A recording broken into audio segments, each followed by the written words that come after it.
Uncut আনটোল্ডের আজকের পর্বে ভারত এবং আফগানিস্তান সম্পর্ক নিয়ে বেশ কিছু প্রশ্ন এবং কথা এবং মিডিয়ায় যে সমস্ত চর্চা চলছে সে বিষয়ে আলোকপাত করতে চাই।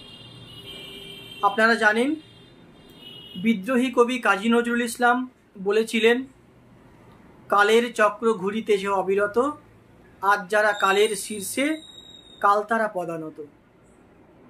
একটা সময় আফগানিস্তান নিয়ে বা তালিবান নিয়ে কোনো কথা বললে ভারতবর্ষে ধরপাকড় চলত। আফগানিস্তান নিয়ে কেউ কথা বললেই মনে করা হতো সন্ত্রাসবাদী। যোগী রাজ্যে বেশ কিছু মানুষকে পুলিশের জালে যেতে হয়েছিল। আরেকটি বিজেপি শাসিত রাজ্য অসমে 2021 সালে 14 জনকে গ্রেপ্তার করেছিল পুলিশ। সেসব এখন অতীত। সময় বদলেছে আন্তর্জাতিক পরিস্থিতি। স্বাভাবিকভাবে ভারত সরকার নিজের দেশের সুরক্ষার জন্য বেশ কিছু কৌশলী পথ অবলম্বন করছে। দেশের স্বার্থে সরকারের পাশে থাকা একজন নাগরিকের কর্তব্য। সেই হিসেবে আমি অবশ্যই সরকারকে সমর্থন করছি।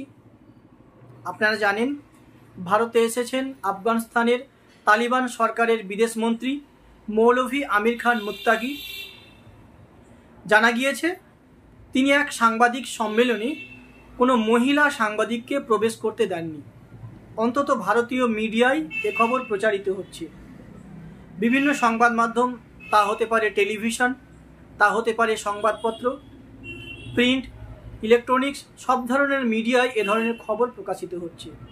আজ শুনলাম একটি সংবাদপত্রে লেখা হয়েছে এবং একটি টিভি চ্যানেলে বারবার বলা হচ্ছে, ভারতের মাটিতে তালিবানি ফতোয়া কেন মেনে নেব।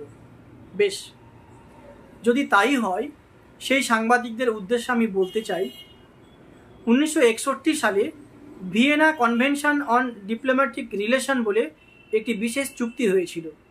সেই চুক্তি অনুযায়ী কোনো দেশের রাষ্ট্রদূত বা দূতাবাস কী ধরনের পদক্ষেপ নেবে, কাকে তারা ঢুকতে দেবেন, কাকে আটকে দেবেন, সেটা সম্পূর্ণ তাদের অধিকার। আফগানিস্তানের যে দূতাবাস দিল্লিতে রয়েছে সেটি আদতে ভারতের মাটি হলেও আন্তর্জাতিক আইনে সেই জায়গা অবশ্যই আফগানিস্তানের। একইভাবে বাংলাদেশের ঢাকায় আমাদের যে হাইকমিশন রয়েছে সেখানে ভারত সরকার ঠিক করবে কারা সেখানে প্রবেশ করবেন, কারা করতে পারবেন না। কিন্তু আদতে কি মহিলা সাংবাদিকরা ঢুকতে পেরেছিলেন নাকি পারেননি, অবশ্য এটা বিতর্কের বিষয়। এ নিয়ে বিতর্ক চলতেই পারে, এ নিয়ে আলাপ আলোচনা হতেই পারে, হওয়াটা স্বাভাবিক। এক মতের বিপক্ষে আরেকটি বিপরীত মত থাকবে, এটাই স্বাভাবিক। সুস্থ সমাজে তর্ক বিতর্ক থাকলে সমাজ দিশা পেতে পারে। এ নিয়ে যারা তর্ক করছেন নিঃসন্দেহে তাদের আমি স্বাগত জানাবো, কিন্তু আইন না জেনে আলটপকা কোনো মন্তব্য করলে সেটা যে তাদের অজ্ঞতার পরিচয়, সে কথা বলতে কোনো দ্বিধা নেই। একটা বিষয় ভারত সরকার স্পষ্ট জানিয়ে দিয়েছে, দূতাবাসে কারা ঢুকবেন কারা ঢুকবেন না সম্পূর্ণ আফগান সরকারের দায়িত্ব। আমরা এই বিষয়ে কোনো হস্তক্ষেপ করছি না বা করিনি। আফগান দূতাবাস সাংবাদিক সম্মেলন করেছে, তাতে আমাদের কোনো হস্তক্ষেপ ছিল না বা আমাদের প্রভাব ছিল না। ভারত সরকার আন্তর্জাতিক আইনকে মেনে বা আন্তর্জাতিক আইনকে শ্রদ্ধা জানিয়ে নিজেদের অবস্থান স্পষ্ট করেছে। এস জয়শঙ্করের এই মন্তব্য নিঃসন্দেহে একটি নতুন দিশা দেবে এবং ডিপ্লোম্যাটিক রিলেশন বা কূটনৈতিক সম্পর্কের ক্ষেত্রে পারস্পরিক শ্রদ্ধা এবং অন্য দেশকে মর্যাদা দেওয়ার জায়গা থেকে নিঃসন্দেহে খুব গুরুত্বপূর্ণ সিদ্ধান্ত। একই সঙ্গে আফগান সরকারের তরফে জানানো হয়েছে বা আফগান দূতাবাস বলেছে যে দূতাবাসে কারা ঢুকবেন এ সম্পর্কে প্রথমে পাস দেওয়া হয়েছিল, টেকনিক্যালি ত্রুটি হয়েছে।